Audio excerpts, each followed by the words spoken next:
నమస్తే, welcome to our channel. So నిన్నటి నుంచి ఒకటే చర్చ. రాకేష్ మాస్టర్ గారు మన మధ్య లేరు, అది అందరికీ తెలిసిన విషయమే. కాకపోతే నిన్నటి నుంచి ఒకటే చర్చ ఏంటంటే, ఆయన్ని చూడ్డానికి ఆయన శిష్యులు ఎందుకు రావట్లేదు అని చెప్పేసి. ఎందుకంటే మొన్న చైతన్య మాస్టర్ చనిపోయినప్పుడు మనం అందరం చూసాం, ఎంతమంది వచ్చారో చూసాం. కొన్ని మొత్తం అసలు డ్యాన్స్ ప్రపంచం అంతా కదిలొచ్చింది అక్కడికి. అంటే ఎక్కడెక్కడ ఇండస్ట్రీలో మెంబర్షిప్ లేని డాన్సర్లైనా ఈవెంట్లలో పనిచేసే వాళ్ళు, అంటే డ్యాన్స్ తెలిస్తే చాలు ఒక మనిషికి, అతను ఒక డ్యాన్సర్. ఈవెంట్లు చేసేవాళ్ళు ఎక్కడైనా సరే వాళ్ళు కూడా చెలించిపోయి ఆయన కోసం వెళ్ళడం మనం చూసాం. సో అలాంటిది 1500 సినిమాలకి కొరియోగ్రాఫ్ చేసినటువంటి ఒక రాకేష్ మాస్టర్, ఒక దిగ్గజం, అందరికీ సుపరిచితుడు. అంటే బాగున్నప్పుడు అందరికీ తెలుసు, బాగలేనప్పుడు అందరికీ తెలుసు. ఎందుకంటే నిత్యం యూట్యూబ్లలో ఆయన ఛానళ్ళలో కానివ్వండి, ఇన్స్టా రీల్స్లో కానివ్వండి, ఎక్కడైనా సరే ఏదో ఒక సందర్భంలో ఆయన కనిపిస్తానే ఉంటాడు. కొంచెం అగ్రెసివ్ అయినా సరే ఇంకోదైనా. అండ్ ఆయన ఇంటర్వ్యూ ఇవ్వని ఛానల్ లేదు. అన్ని యూట్యూబ్ ఛానల్స్, ఆల్మోస్ట్ ఒక 100 యూట్యూబ్ ఛానల్స్ ఉంటాయి, 80కి పైగా ఆయన ఇంటర్వ్యూలు ఇచ్చుంటాడు, మనం అందరం చూసాం. అట్లాంటిది ఈరోజు ఆయన చనిపోయాడు అనే విషయం తెలిసింది. ఎందుకు ఎవ్వరు రాలేదు అనే ఒక చర్చ కొనసాగుతుంది. సో దానికి యాక్చువల్గా ఆన్సర్ ఏంటంటే, ఆయన గౌరవార్థమే వీళ్ళెవరు రాలా. ఎందుకంటే ఆయనకు మీరు గత వీడియోలు కొన్ని చూడండి, ఆయనంతట ఆయనే డిక్లేర్ చేసుకున్నాడు. ఏమని?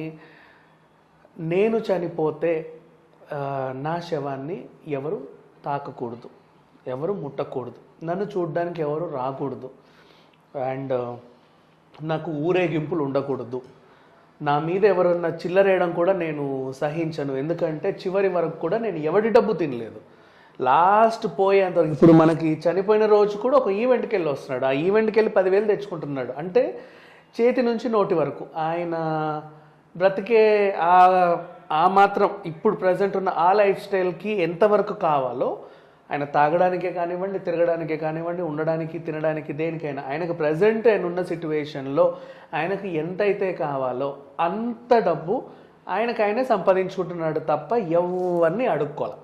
ఈ రోజు వరకు ఎవరిని అడుక్కోలే, ఎవరి దయాదాక్షిణ్యాల మీద కూడా ఆయన బ్రతకల. అది అందరికీ తెలిసిన విషయమే.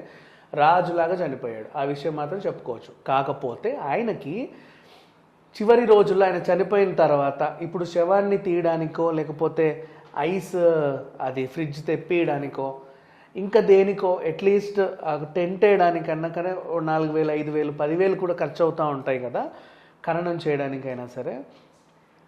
ఈ డబ్బులు కూడా ఒకరు ఆయనకు పెట్టడం ఇష్టం లేదు. అంటే ఆయనకి ఒకరి నుంచి రావడం ఇష్టం లేదు. చనిపోయిన తర్వాత కూడా ఆయన ఎవరు ఊరేగింపులు ఏం చేస్తారంటే చిల్లర పడేస్తారు. ఆయన మీద చిల్లర వేయడం కూడా ఆయనకి ఇష్టం లేదు. రాజులాగే పోవాలనుకున్నాడు. సో ఆయన ఏమనుకున్నాడు, నా బాడీని గవర్నమెంట్కి అప్పచెప్పేయండి, అంటే ఫ్రీగా వాళ్ళు ఏమైనా చేసుకుని, వాళ్ళు ఖననమే చేస్తారు, లేక ఇంకేమైనా చేస్తారు. కాకపోతే ఆయన కోరిక ఒకటి ఉండిపోయింది, నేను అలా ఉండకూడదు, నా కొడుకు కూడా నాకు తలకొరువు పెట్టడానికి వీల్లేదు, నా అభిమానులు ఎవ్వరూ నేను చేస్తే రావడానికి వీల్లేదు, నా శిష్యులు ఎవ్వరు కూడా నా మీద పడి ఏడవడానికి వీల్లేదు, ఎవ్వరు రావద్దు. నా బాడీని గవర్నమెంట్ కాలేజ్ ఆ పిల్లలకి ఇస్తే వాళ్ళు ఏం చేస్తారు, ల్యాబ్లో పాటలుగా వాడుకోవడానికి. అంటే ల్యాబ్లలో ఈరోజు పాటలుగా వాళ్ళు ఎడ్యుకేట్ అవ్వడానికి బాడీస్ లేవు, దొరకట్లేదు అనమాట. సో కనీసం నేను పిల్లలకన్నా ఉపయోగపడాలి, నా లంగ్స్, నా కిడ్నీస్, నా కళ్ళు, నా ముక్కు అన్నీ వాళ్ళకి ఇచ్చేసేయండి, వాళ్ళు టెస్టులు చేసుకుంటారు, ప్రయోగాలు చేసుకోవడానికి నేను ఉపయోగపడితే నాకు అది చాలు. అంటే ఒక లెసన్ లాగా చనిపోవాలనుకున్నాడు. బ్రతికినంత కాలము రాకేష్ మాస్టర్ ఒక లెసనే, చనిపోయాక కూడా ఒక లెసన్ అవ్వాలనుకున్నాడు చాలామందికి. అంటే ఆయన బాడీ ఒక రకంగా ఉపయోగపడదు. ఈ వెయిన్స్ అని, ఆర్టరీస్ అని, ఆయనకి అన్నీ మనం బొమ్మలు గీసి నేర్చుకుంటాం. సో అట్లా కాకుండా వాళ్ళకి ప్రాక్టికల్స్లోకి బాడీస్ కావాలి కదా. సో అలా నా బాడీని యూజ్ చేసుకోండి అంటే నేను ఒక పాఠం అవ్వాలనుకున్నాను. అలాగే నా జీవితం కూడా ఒక పాఠమే. మనిషి ఎలా ఎదిగాడు, తర్వాత ఎలా పతనం అయ్యాడు, దానికి కారణాలు ఏంటి, ఎందుకు మనుషులందరూ దూరం అయ్యారు.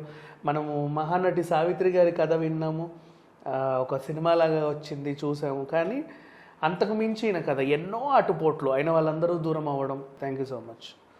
ఇది కూడా ఇచ్చేసిరా, దీనికి మంచి